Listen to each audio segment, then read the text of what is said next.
Bismillahirrahmanirrahim. Assalamualaikum warahmatullahi wabarakatuh.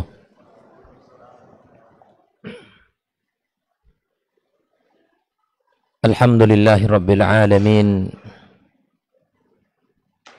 Wassalatu wassalamu ala ashrafil mursalin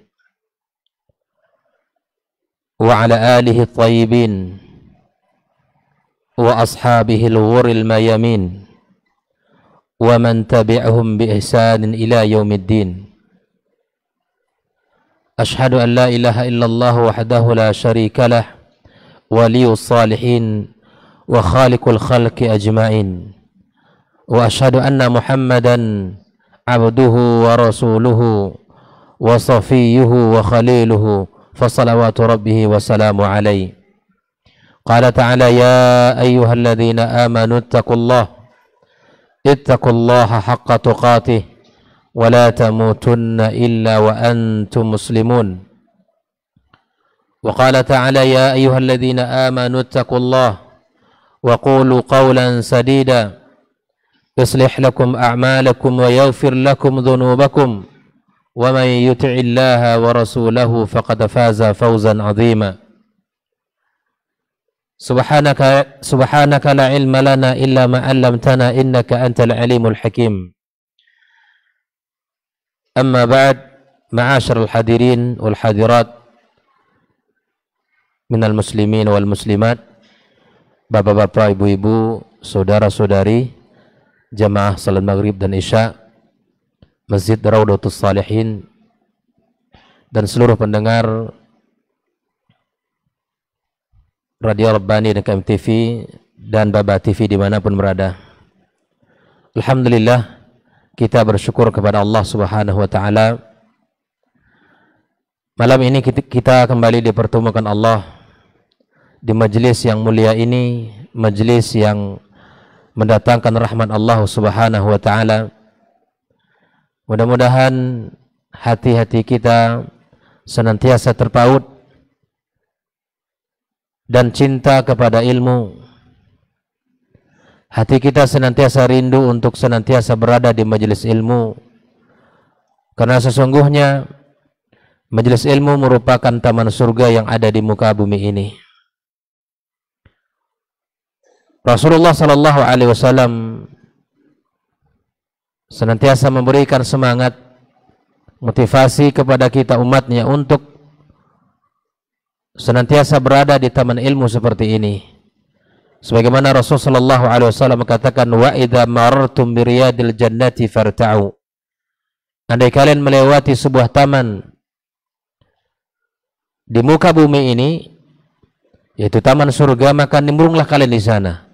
Duduklah dalam taman surga tersebut. Para sahabat bertanya, apa yang dimaksud dengan taman surga? Yaitu majelis ilmu. Mudah-mudahan ilmu yang kita pelajari menjadi cahaya dalam kehidupan kita. Apalagi yang kita pelajari ilmu yang berkaitan dengan perbaikan rumah tangga kita, perbaikan kehidupan kita, bahwa perjalanan kita di dalam rumah tangga merupakan perjalanan ibadah, bahkan merupakan ibadah yang sangat panjang durasinya. Apa yang dilakukan oleh seorang suami di rumah, berinteraksi dengan istrinya, berusaha bekerja mencari nafkah untuk anak dan keluarganya, mengajarkan anak-anaknya agama, bermuamalah dengan akhlak yang mulia, semua itu adalah amalan yang tinggi di sisi Allah. Tatapan wajah seorang suami kepada istrinya, yang tatapan itu menunjukkan ridha dia kepada istrinya, maka ini merupakan kemuliaan. Begitu juga khidmat seorang istri kepada suami. Dengan senang hati dia melayani, dengan sepenuh hati dia memberikan yang terbaik kepada suaminya, walaupun mungkin dalam kondisi yang sangat lelah, sangat capek, bahkan mungkin ada beban yang sangat besar yang ia pikul, tapi kemudian dengan ridha dia berkhidmat kepada suaminya, sungguh itu merupakan kemuliaan di sisi Allah Subhanahu wa taala. Maka tidak ada waktu dan tidak ada masa yang kita lewati dalam rumah tangga kita. Kalau kita berilmu dan kalau kita tahu bahwa itu semuanya adalah kebaikan, maka sungguh kita ingin membangun rumah tangga kita dengan iman kepada Allah Subhanahu wa taala, karena tidak ada yang sia-sia. Oleh ikhwani kaum muslimin rahimakumullah, malam ini kembali kita akan membahas suatu tema yang sangat penting, yaitu agar rumah tanggamu bahagia. Agar rumah tanggamu bahagia. Pada pertemuan bulan kemarin sudah kita bahas. Di antara poinnya adalah yang pertama adalah di antara poin yang mesti kita wujudkan agar rumah tangga kita bahagia, tahqiqul iman wal amalus salih. Kita berusaha untuk menerapkan keimanan itu dalam kehidupan rumah tangga kita. Kita hadirkan amal saleh dalam kehidupan rumah tangga kita. Istri berusaha menjadi seorang wanita yang saleha. Seorang suami pun berusaha untuk menjadi seorang suami yang terbaik dalam kehidupan rumah tangga. Bahwa iman menjadi mutiara yang mahal di dalam kehidupan.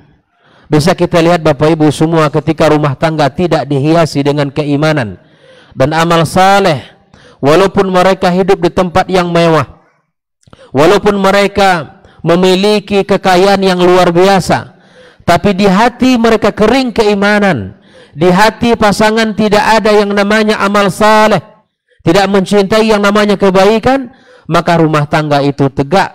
Walaupun secara zahir dia rumah tangga yang sangat menakjubkan, tapi hati-hati mereka sangat rapuh, karena mereka tidak terpaut dengan Allah Subhanahu wa taala.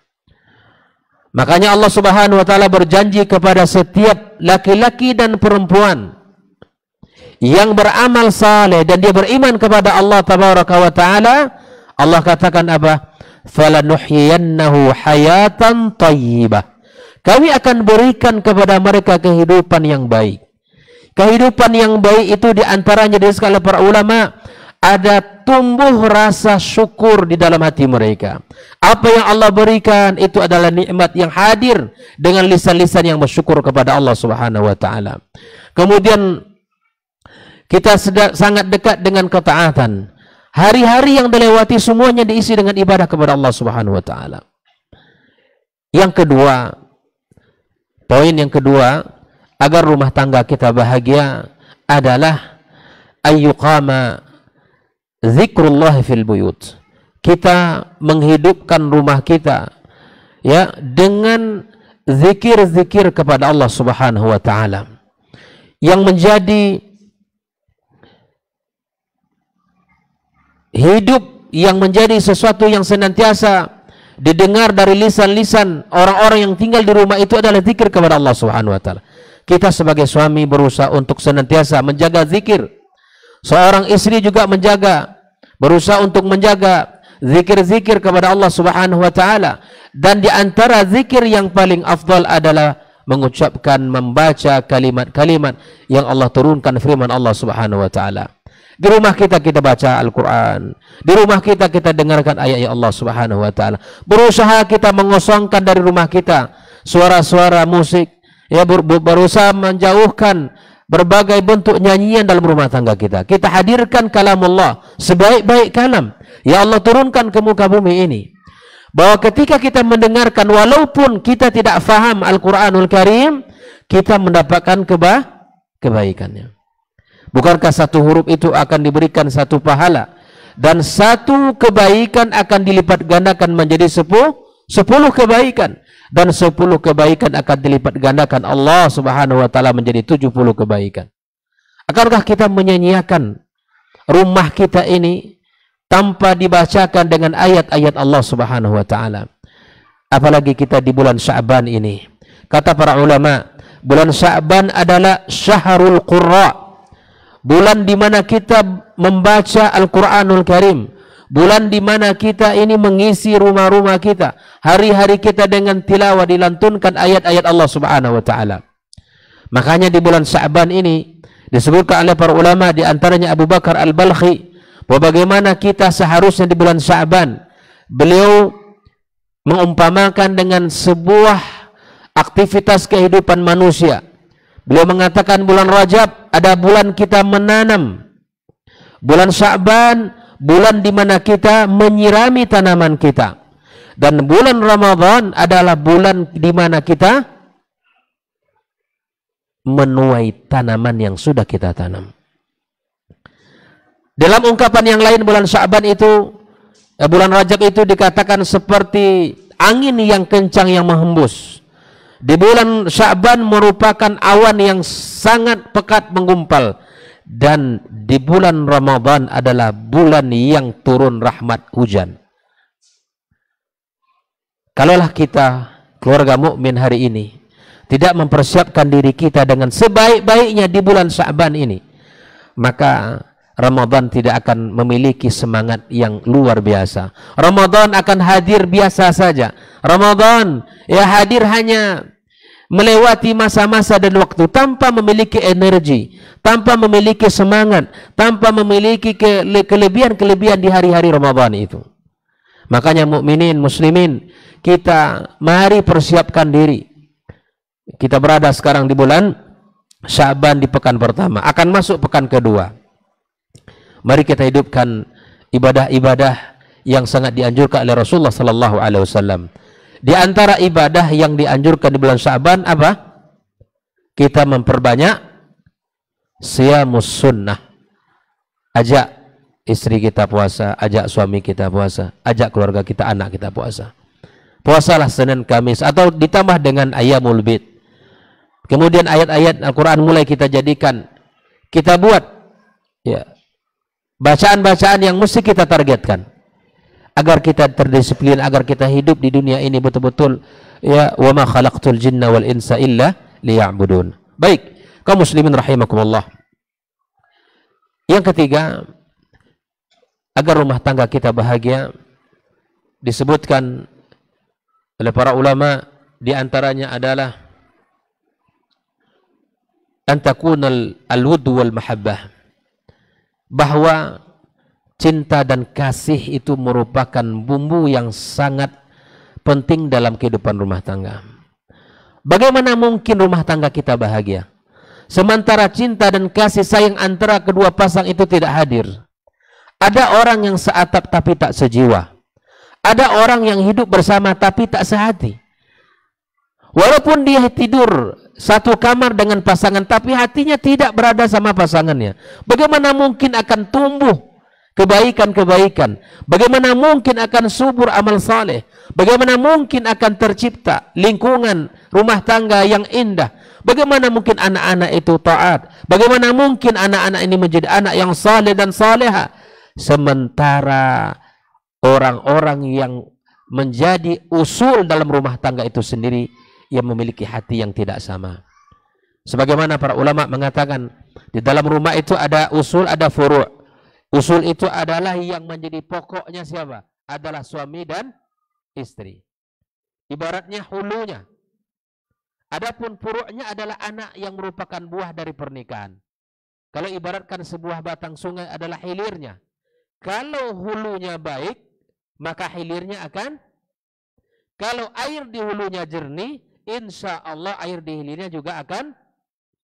Kalau usulnya baik, kalau akarnya kokoh, kalau batangnya kuat, insya Allah buah yang akan dihasilkan pun akan baik. Siapa di antara kita yang tidak menginginkan anaknya saleh dan saleha?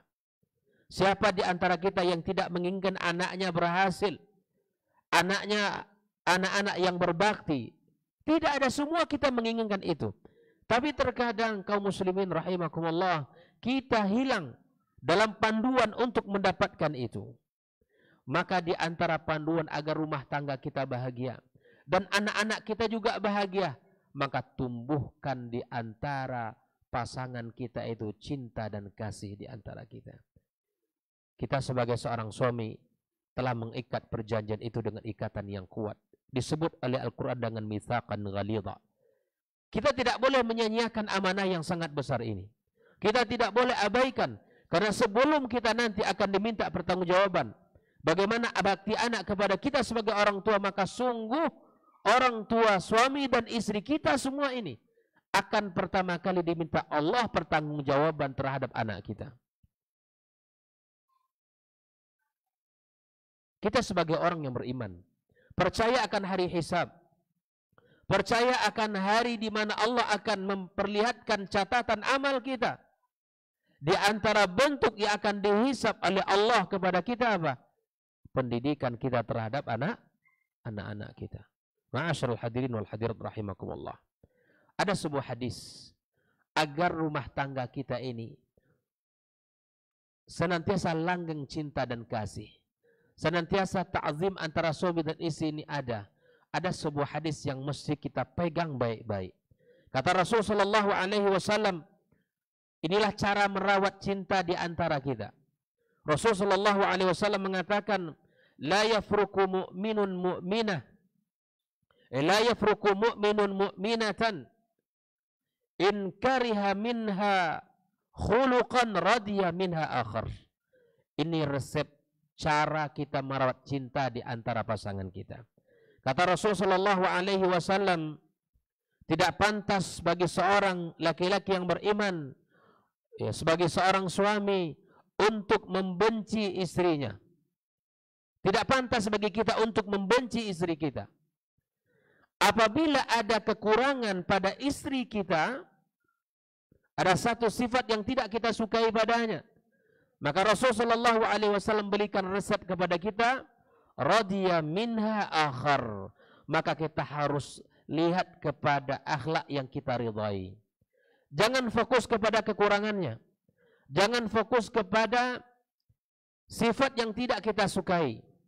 Kita berusaha memperbaikinya, tapi jangan kekurangan yang ada itu membuat hati kita benci kepadanya.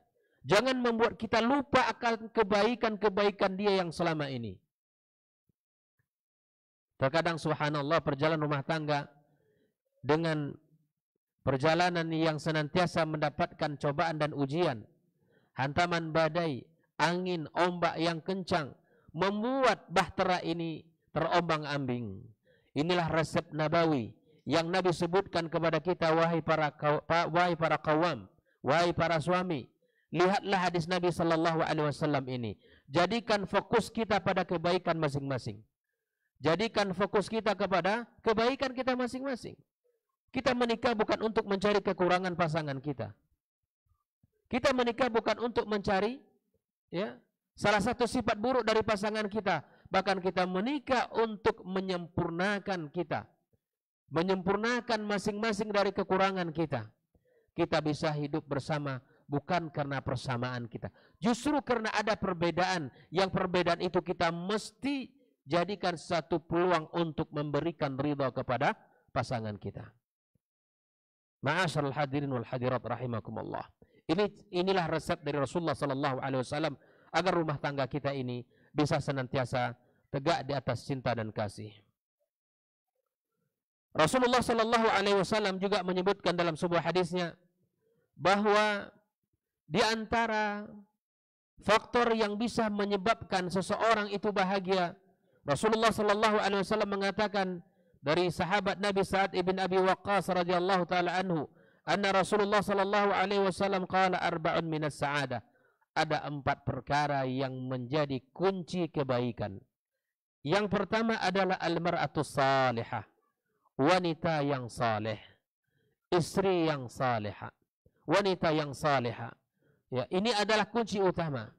Maka wahai para ummahat, wahai para wanita, pegang baik-baik hadis Nabi sallallahu alaihi wasallam ini, bahwa jadikan diri kita masing-masing berusaha untuk menjadi wanita yang salihah, untuk menjadi wanita yang meningkatkan iman dan takwanya, karena kesalehan itu akan memberikan keberkahan dalam rumah tangga. Unsur yang kedua adalah al-maskanul wasi', bahwa rumah yang ditempati itu adalah rumah yang mendatangkan kenyamanan, rumah yang mendatangkan kebahagiaan. Yang ketiga adalah al-jarus salih, yaitu tetangga yang saleh. Ya, kalau kita ingin mendapatkan kebahagiaan dalam kehidupan rumah tangga kita, dalam kehidupan kita secara umum, maka para kaum muslimin dan muslimat, carilah tetangga-tetangga yang baik. Kalau kita sudah menjadi tetangga, ya, maka jadilah tetangga yang baik. Kalau kita sebagai seorang mukmin, maka jadilah mukmin yang baik kepada saudaranya. Yang keempat adalah al-markabul hani, yaitu kendaraan yang nyaman, bahwa kendaraan yang dia tunggangi itu memberikan ya kepuasan, kenyamanan dan ketenangan kepadanya. Ikhwanikum muslimin rahimakumullah. Maka jadikan empat hal itu sebagai unsur untuk mendapatkan kebahagiaan. Berusahalah kita bersama-sama untuk memegangnya. Ma'asyiral hadirin wal hadirat rahimakumullah. Nah, kenapa wanita yang saleh itu menjadi kunci kebahagiaan? Dijelaskan. Qala taraha tu'jibuka wa taghibu fata'manaha ala nafsiha wa malika.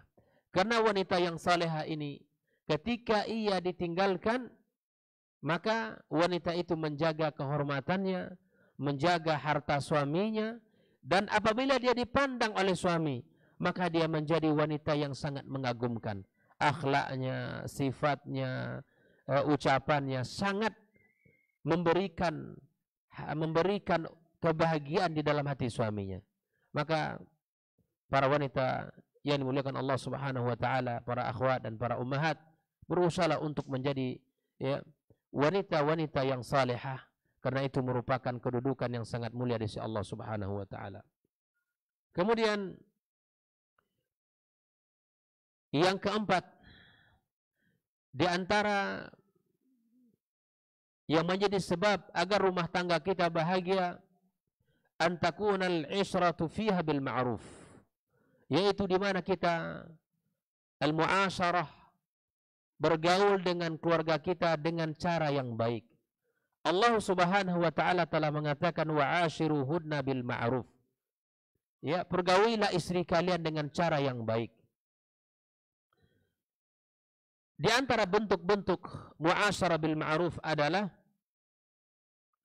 di mana ketika kita berhadapan dengan pasangan kita, kita memiliki wajah yang sangat menggembirakan bagi pasangan kita. Jangan sampai hanya bisa menggembirakan saudara-saudaranya di luar. Jangan hanya bisa membuat orang ketawa di luar rumah. Jangan hanya bisa akrab dengan orang sekantornya. Tapi ketika dia kembali ke rumah, menjadi seekor singa yang menakutkan. Jangan. Justru kita kembali ke rumah kita menjadi orang yang paling lembut. Menjadi orang yang paling menghormati pasangannya. Menjadi orang yang memuliakan pasangannya. Justru kita berbicara dengan santun. Justru kita menyambutnya dengan penuh kehangatan. Ini di antara bentuk mu'asyarah bil ma'ruf.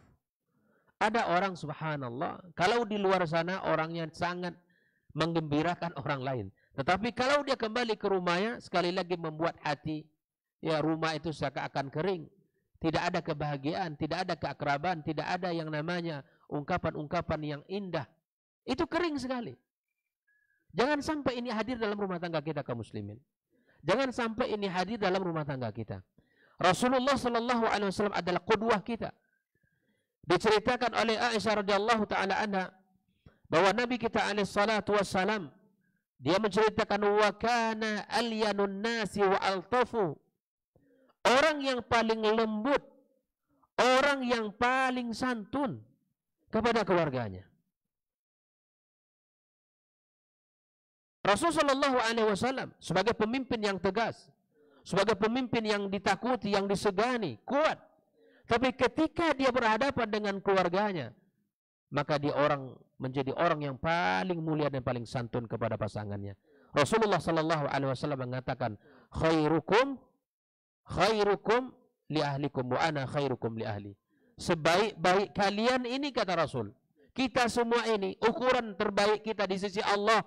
Di antaranya adalah kata Rasul sallallahu alaihi wasallam, ketika kita baik kepada pasangan kita, ketika kita santun kepada pasangan kita, ketika kita menghargai pasangan kita, ketika kita bisa mengembirakan pasangan kita. Maka Nabi Shallallahu Alaihi Wasallam mengatakan, aku adalah orang yang paling terbaik di antara kalian semuanya. Aisyah menceritakan, Rasulullah Shallallahu Alaihi Wasallam ketika berada di rumah tangganya, dia mengatakan, wa kana fi mihnati ahli, bahwa Rasul itu mengerjakan pekerjaan rumah, membantu keluarganya.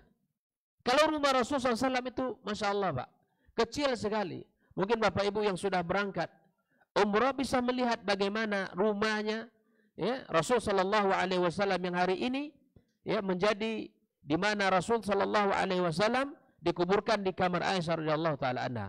Makanya kitab-kitab sirah itu menyebut hujrah. Hujrah artinya apa? Kamar. Rumah Nabi itu ibarat hanya sebuah kamar kecil, Pak. Tapi kemudian Nabi SAW sebagai seorang suami ketika berada di rumah, dia tidak menyerahkan urusan itu semua kepada pasangannya. Dia sangat ringan tangannya untuk membantu pasangannya. Dan itu bukan satu yang dibantunya. Di Madinah 9 istri Nabi kita Sallallahu Alaihi Wasallam. Dan Nabi SAW mendatangi satu persatu di setiap pagi. Setelah salat subuh dan bersama para sahabat, maka kemudian setelah syuruk Nabi SAW keluar dari Masjid Nabawi, dia berkunjung kepada istri-istrinya yang 9 itu. Satu persatu dikunjungi. Nabi SAW memberikan salam terbaiknya di hari itu. Nabi SAW memberikan doa terbaiknya untuk keluarganya di pagi itu. Dan Nabi SAW memberikan senyum terbaiknya di pagi itu. Bayangkan, inilah Rasul yang mulia. Mari kita praktekkan kaum muslimin. Mari kita aplikasikan. Setelah kita salat subuh, kembali kita ke rumah kita. Kembali kita ke tempat kita. Ucapkan salam. Doakan keluarga kita. Dan berikan senyuman yang terbaik di hari itu. Siap ya? Siap? Ini buah daripada ngaji.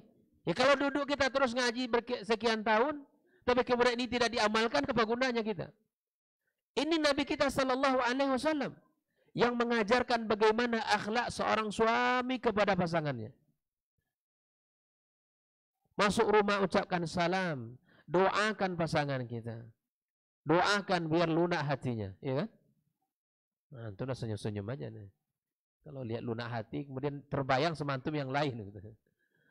Baik, ikhwani kaum muslimin rahimakumullah. Doakan agar Allah Subhanahu wa taala perbaiki istri kita, perbaiki anak-anak kita, perbaiki keturunan-keturunan kita. Ma'asyiral hadirin wal hadirat rahimakumullah. Begitu juga di sore harinya. Setelah salat asar selesai, Rasul sallallahu alaihi wasallam kemudian berkunjung ke rumah-rumah istri yang ke-9 sebagaimana dia mengunjungi di pagi harinya. Dan rumah yang terakhir dikunjungi Nabi SAW adalah rumah yang mendapatkan jatah mabit di malam itu. Tapi ada kalanya Rasulullah SAW langsung ke rumah istri yang mendapatkan hak malam itu, dan istri-istri yang lain datang ke rumahnya hanya untuk bersenda gurau, dan kemudian mereka kembali ke rumah masing-masing. Inilah rumah tangga Rasulullah Sallallahu Alaihi Wasallam. Agar kita tahu, Pak, agar kita bisa memahami bagaimana kehidupan rumah tangga Rasul Sallallahu Alaihi Wasallam. Ya, kita berbicara dari tadi bagaimana Rasul kepada pasangannya, bagaimana Rasul Sallallahu Alaihi Wasallam kepada keluarganya. Maka, ma'asyiral hadirin wal hadirat rahimakumullah, di antara bentuk mu'asyarah bil ma'ruf adalah ayyakuna muntaliqan fil qaul, di mana ucapan kita kepada pasangan kita ucapan yang sangat mudah dan indah, ucapan yang sangat memberikan rasa tenang kepada jiwanya, kepada anak-anak kita, kepada pasangan kita. Ada waktu-waktu yang mesti kita berikan bersamanya agar hati ini semakin terpaut kepada kita. Hati dia dan hati kita bisa di dalam sebuah bingkai cinta dan kasih. Pernah saya sampaikan dalam kajian kita di sini. Kapan Rasul Sallallahu Alaihi Wasallam bicara dengan istrinya panjang, dengan waktu yang sangat panjang kapan? Ini kapan Bang? Lagi dipraktikannya Bang? Nabi Shallallahu Alaihi Wasallam ya setelah salat Isya, Nabi itu melarang bahwa tidak ada kegiatan setelah salat Isya. Tidak ada yang namanya kita kita bergadang setelah Isya. Nabi Shallallahu Alaihi Wasallam anjurkan kita untuk istirahat segera. Tapi untuk hadis zauj ma'a zaujatih, pembicaraan seorang suami kepada istrinya, bahkan Nabi SAW lakukan itu dalam rumah tangganya. Aisyah bercerita panjang lebar. Aisyah bercerita kepada pasangannya, kepada Rasulullah SAW, dan Nabi SAW bersabar mendengarkannya. Nabi SAW bersabar untuk menemani Aisyah berbicara. Bayangkan Bapak, kita ini satu hari sudah pergi keluar kan, bekerja kita. Banyak omongan sudah kita dengar di kantor, di tempat kita, di pasar, di mana kita bekerja. Berapa jam kira-kira kita keluar itu? Jam kantor berapa jam? Nggak ada yang ngantor nampak di sini. Berapa jam kantor? 4 jam? 8 jam. 8 jam. Habis itu kita balik. Kembali kita ke rumah kita. Tidakkah kita bersabar untuk mendengarkan ungkapan hati pasangan kita, ungkapan istri kita? Tidakkah kita bersabar untuk menahan diri dulu, tidak tidur? Ini kita ini kalau sudah sampai di rumah, pantang terletak, kepala di bantal, langsung tidur gitu kan. Ini namanya orang sehat ini. Kalau ada suami begitu Bu, syukuri aja nggak apa-apa itu. Ada orang yang subhanallah ya, tapi kita sadar ya, ketika kita pulang ke rumah, ada hak istri kita yang harus kita dengarkan suara hatinya. Barangkali ada keluh kesahnya, ada sesuatu yang membuat dia tidak nyaman, mungkin disitulah ungkapan yang harus dikeluarkan oleh dia. Sabarlah kita mendengarkannya. Mungkin tidak lama itu. Dan saya pernah juga menyampaikan bahwa rahasia kenapa Umar bin Khattab radhiyallahu taala anhu bisa bersabar dengan apa yang ia alami. Jangankan kita, Pak Umar saja dia terkadang masih mendapatkan yang namanya fitrah seorang wanita. Maka kemudian Umar mengatakan tidak usah panas, tidak usah kita emosi. Kalaupun ada terjadi sesuatu yang diutarakan dari dia, maka itu hanya waktu sebentar itu. Tidak lama itu. Biasanya begitu. Maka ikhwani kaum muslimin rahimakumullah, diungkapkan oleh sebagian kalau seseorang itu ada yang dikatakan sultan majlis. Kalau di luar itu seperti penguasa majelis. Tahu penguasa majelis? Kalau bicara itu dia aja yang bicara. Kalau sudah ada dengan teman-teman itu, pokoknya dia aja yang didengar. Ini namanya sultan majelis. Pokoknya dia kalau ngomong rajanya. Kalau bicara rajanya. Semua dia tahu. Gitu kan? Semua informasi dia ada. Nah, ini sultan majelis, tapi kemudian ketika masuk ke rumah seperti orang yang bisu. Orang tak pandai bicara. Kikuk dan kaku bersama pasangannya. Bapak Ibu yang rahmati Allah. Kita sudah berapa tahun berumah tangga, barangkali dalam hitungan belasan tahun sudah berumah tangga, maka masih ada di antara pasangan hubungan kita ini yang kaku dan kelihatan sangat kaku sekali, segan untuk memberikan sentuhan-sentuhan fisik, segan untuk memberikan sentuhan-sentuhan candaan. Biasa candalah di rumah. Rasulullah SAW juga melakukan banyak hal yang saya akan sampaikan nanti datanya. Bagaimana Rasulullah SAW bercanda dengan keluarganya. Bahkan tidak hanya dalam rumah. Bahkan Nabi SAW menunjukkan bagaimana sayangnya dia kepada istrinya di luar rumah. Ma'asyiral hadirin rahimakumullah. Ibnu Abbas radhiyallahu taala anhu berkata, "Inni uhibbu an atazayyana lil mar'ati kama uhibbu an tatazayyana limra'ah." Kata Ibnu Abbas, aku juga suka berpenampilan bagus di hadapan pasangan. Sebagaimana aku suka ketika istriku berpenampilan bagus. Ini bisa dipahami Bapak Ibu. Kita terkadang bisa menuntut kepada pasangan kita untuk berpenampilan bagus kepada kita. Tapi terkadang sebagian laki-laki ini tidak mau untuk berpenampilan yang bagus. Kita suka istri kita berpenampilan baik. Begitu juga mata dia juga akan senang ketika kita berpenampilan baik. Saling menjaga. Kita ingin istri kita Masya Allah bagus penampilannya gitu kan. Begitu jugalah kita. Makanya Imam Ahmad di saat dia menikahkan putranya, di antara nasihat beliau ini, kata Imam Ahmad kepada anaknya di saat menyampaikan nasihat, maka dia katakan, wahai anakku, sesungguhnya engkau menyukai pasanganmu dengan penampilan yang baik, begitupun istrimu menyukaimu dengan penampilan yang baik. Jaga penampilan kamu, jaga kebersihan kamu. Ya. Jadi sebetulnya sama Pak hati kita ini. Kita menginginkan ya penampilan yang bagus, begitu juga pasangan kita menginginkan ya pasangannya, suaminya juga berpenampilan yang bagus. Oleh ikhwani kaum muslimin rahimakumullah.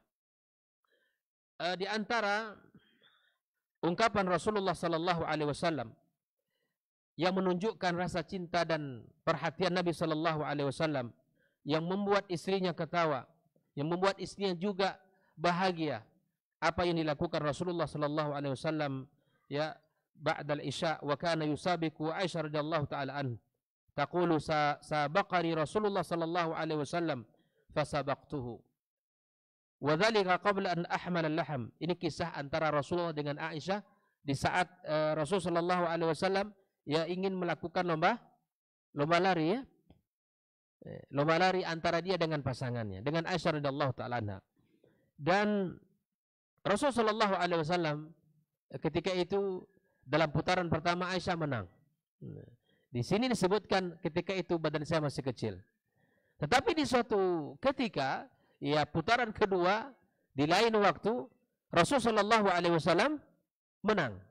Nah sebetulnya kalanya Rasulullah itu bukan ya artinya memang Rasulullah SAW ingin memberikan kepada Aisyah itu ketenangan, kebahagiaan. Kalau kekuatan Rasulullah bukan tanggung-tanggung kekuatannya ya. Kekuatan Rasulullah itu luar biasa. Tapi kemudian itu hanya menunjukkan betapa Rasul sallallahu alaihi wasallam memberikan ya kebahagiaan di hati Aisyah radhiyallahu taala anha. Kemudian Nabi sallallahu alaihi wasallam mengatakan wa hadhi bitilka. Nah, ini adalah kalau bahasa kitanya ini adalah balasan yang kemarin.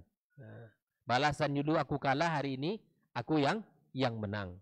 Nah, inilah bentuk-bentuk yang bisa dilakukan dalam rumah tangga kita.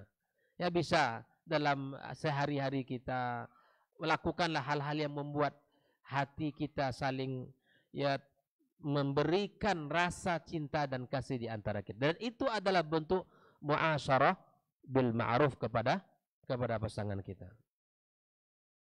Baik, barakallahu.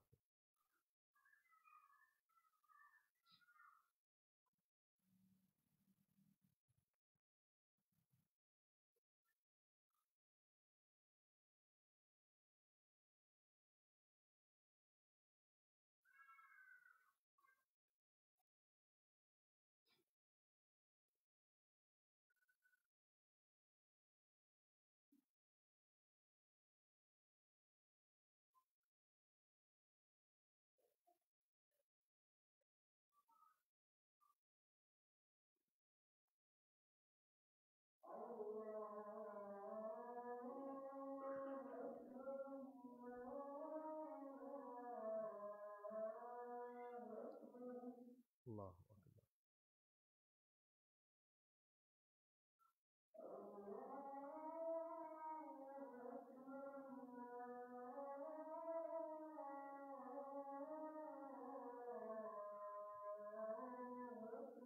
Allah.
Bismillahirrahmanirrahim. Kita lanjutkan. Di antara faktor yang membuat keluarga kita bahagia, ya di samping kita mu'asyar bil ma'ruf, yang berikutnya adalah al-adlu bainal abna. Kita berusaha untuk adil dalam urusan anak-anak kita. Wa adamu tamyiz bainahum fil muamalah. Tanpa kita bedakan antara anak kita di dalam bermuamalah. Mungkin ada anak kita yang cerdas, Pak. Mungkin ada anak kita biasa saja. Mungkin ada anak kita secara khusus memiliki kelebihan, tapi mungkin ada yang anak kita yang biasa saja, tidak seperti kakaknya. Maka kita sebagai orang tua, sebagai ayah dan bunda, maka kita harus memberikan muamalah yang adil antara mereka. Contoh di dalam pemberian misalnya, bahwa ketika kita adil di dalam memberikan kepada anak kita, itu akan membuat perekat antara kita dan anak kita. Adil bukan berarti sama. Jadi jangan dipahami bahwa kebutuhan anak yang sedang kuliah sama dengan kebutuhan anak SD. Tidak. Ketika kita membelikan anak kita yang misalnya yang sudah kuliah, maka kita harus perhatikan pula anak kita yang masih SMP misalnya.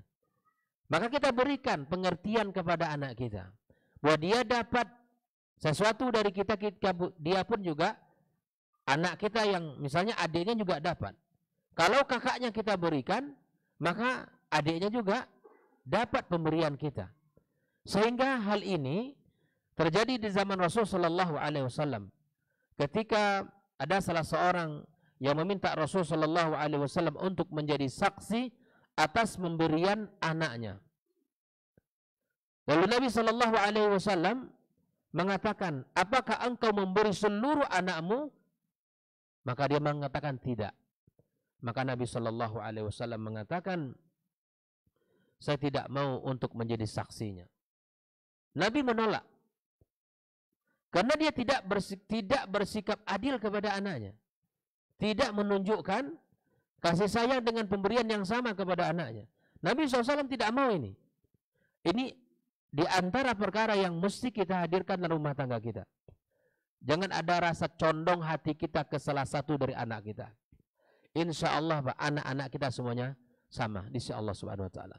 Memang lahir dari ayah bunda yang sama, tapi ya kelebihan itu tidaklah sama. Walaupun mungkin ayah bunda memberikan cara makan yang sama. Dulu ketika abangnya makan ini, adiknya diberikan juga dengan nutrisi yang sama. Tapi bisa jadi di tingkat kecerdasan tidak sama. Dan kita harus memberikan ya penghargaan kepada masing-masing anak kita. Ini juga para guru. Misalnya dalam bab-bab seperti ini juga harus adil. Ada anak orang yang misal ada di antara murid kita yang Masya Allah cepat sekali menangkap, hafalannya kuat, cerdas, mudah memahami pelajaran.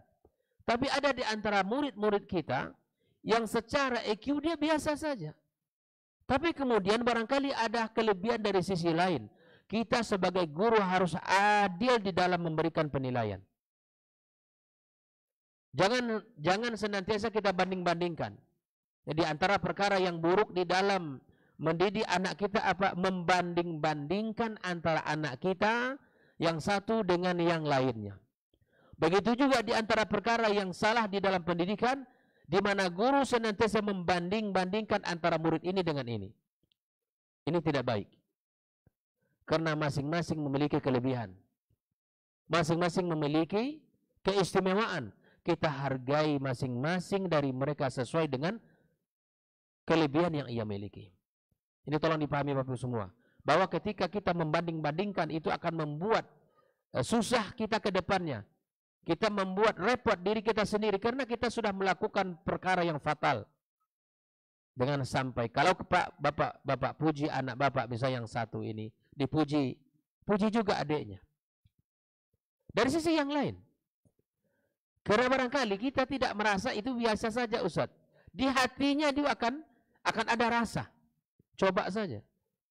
Antar kakak dan adik misalnya kita puji adiknya. Kena manja mungkin masih kecil ya. Tapi kakak tidak mendapatkan pujian, dia akan menyimpan di hatinya. Maka Nabi SAW dalam bab keadilan terhadap anak sangat diperhatikan. Apalagi terhadap pemberian, ya pujian, itu sama saja. Puji yang ini berikan juga pujian kepada yang satunya. Sehingga anak kita merasa bahwa perhatian kita sama kepada mereka. Ma'asyiral hadirin wal hadirat rahimakumullah. Kemudian di antara perkara yang bisa membuat rumah tangga kita bahagia adalah husnudzan bainaz zawjaini. Kita saling berhusnudzan antara kita dan pasangan kita. Suami istri saling berhusnudzan. Tidak kebalikan, tidak bersuudzan. Kita bangun kebersamaan kita dengan pasangan kita dengan membangun di atas berprasangka baik satu kepada yang lainnya. Bayangkan, kalaulah satu orang bersuudzon terus kepada suaminya, gitu kan? Ini suami lambat pulang kenapa ini, gitu. Suudzon terus yang dibangun. Ini kalau suudzon itu tidak akan melahirkan banyak prestasi kebaikan, Pak. Karena hati akan membuat terus hilang semakin jauh dari pasangannya. Maka di antara hal yang patut untuk kita bangun bersama adalah kita harus saling memberikan prasangka baik kepada pasangan kita. Misalnya kita sebutkan contoh satu. Balik kita ke rumah, Pak. Balik kita ke rumah. Barangkali kita menginginkan di hati kita rumah itu bersih. Gitu kan? Rumah itu rapi. Ruang tamu rapi, ruangan tengahnya rapi. Ya, kemudian kamar juga ketika kita kembali, kita pengen istirahat, kita pengen kamar kita rapi. Tapi di saat kita pulang ke rumah kita, barangkali kita menemukan sesuatu yang di luar prediksi kita. Maka di sini kita harus berprasangka baik kepada pasangan kita. Ini yang saya maksud. Berprasangka baik, mungkin tadi istri sibuk untuk mengurus anaknya, sibuk untuk mungkin memandikan anaknya, mengajari anaknya. Barangkali banyak hal yang ia lakukan sehingga ini terabaikan. Nah, itu husnudzan yang ingin kita bahas. Ini husnudzan yang ingin kita sampaikan. Kita mencari alasan-alasan positif. Tapi kemudian kita tentu sebagai seorang yang harus menyampaikan. Bunda, nanti begini-begini. Kita berharap, ungkapkan keinginan kita. Bahwa sebaiknya rumah kita begini. Tadi dia bilang, afwan ayah. Tadi kesibukan bunda dengan anak-anak yang terus menangis, yang mungkin anaknya kurang sehat, dia perhatikan, dan seterusnya. Kita kalau sudah tahu begitu, Pak, ya sudah. Kita kerjakan dan kita rapikan rumah kita. Beginilah kehidupan seharusnya. Tidak kita menjadi seorang yang kemudian ketika masuk ke rumah, kita tahunya rumah bersih. Tanpa ada alasan-alasan. Nah, ini rumahnya, ini bukan rumah tangga yang penuh dengan cinta kasih. Ini rumah tangga yang penuh dengan diktator. Kita subhanallah, Pak. Kehidupan rumah tangga seperti yang pernah saya sampaikan, itu kerjanya bukan sedikit.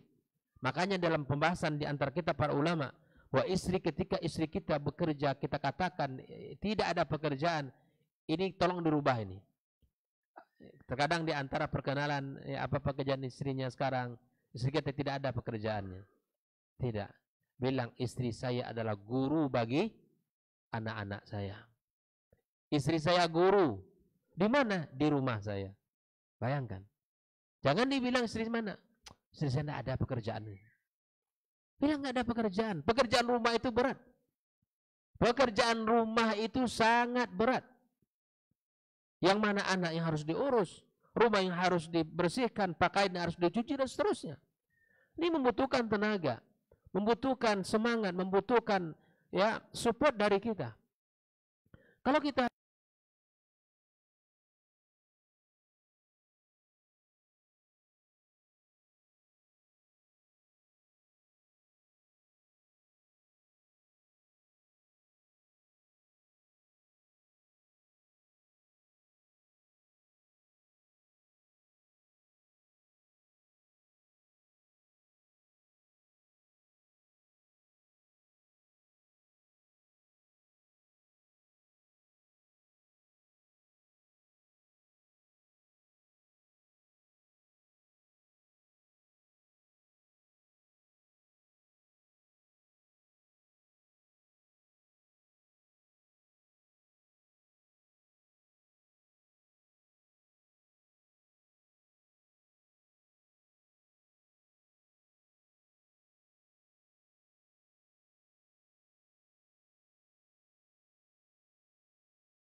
Jangan kita menjadi orang yang pelit. Jangan kita menjadi orang yang tidak mau memberi kepadanya. Karena orang yang pelit kepada pasangan, sungguh dia telah menutup pintu kebaikan. Bapak Ibu, orang yang pelit kepada pasangan, maka dia sungguh telah menutup pintu keberkahan. Karena Nabi SAW ketika menyebutkan ada harta yang diinfakkan di jalan Allah, ada harta yang digunakan untuk membebaskan budak, ada harta yang diberikan untuk keluarganya, maka Nabi SAW, harta yang engkau keluarkan untuk keluargamu jauh lebih baik daripada harta yang digunakan untuk jihad fisabilillah dan harta yang digunakan untuk membebaskan budak. Setiap kita, para ayah, memberikan uang kepada istri kita, memberikan hak dia, itu artinya kita telah memberikan kebaikan untuk diri kita. Bernilai nafkah yang sangat besar di sisi Allah Subhanahu wa taala. Bernilai pahala yang sangat mulia di sisi Allah Subhanahu wa taala.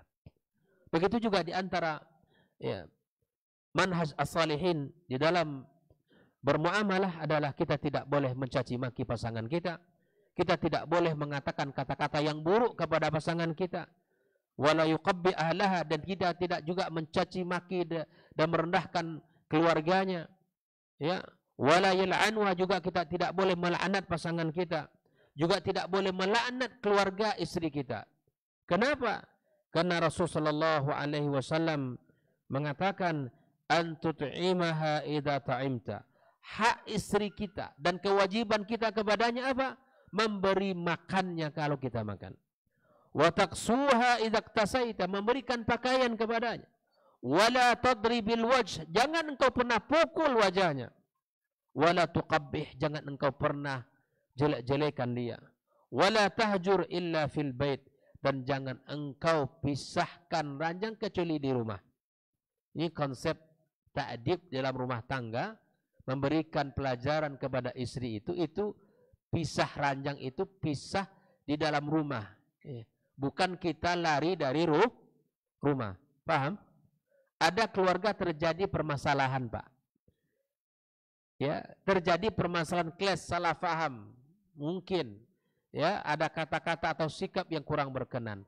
Di antara anjuran Al-Qur'an itu adalah wahjuruhunna fil madaji', pisah tempat tidur. Yang disuruh oleh Quran itu adalah pisah tempat tidur itu di dalam rumah. Bukan kita pergi keluar dari rumah. Ini berhari-hari keluar rumah, ngapain kamu di situ tinggal? Lagi mentadib istri saya. Gimana mentadib istrinya? Dia keluar, istrinya di rumah. Apa yang mau ditadib? Memberikan pelajaran. Apa yang mau diberikan pelajaran? Yang disuruh oleh Nabi adalah kita wala tahjur illa fil bait.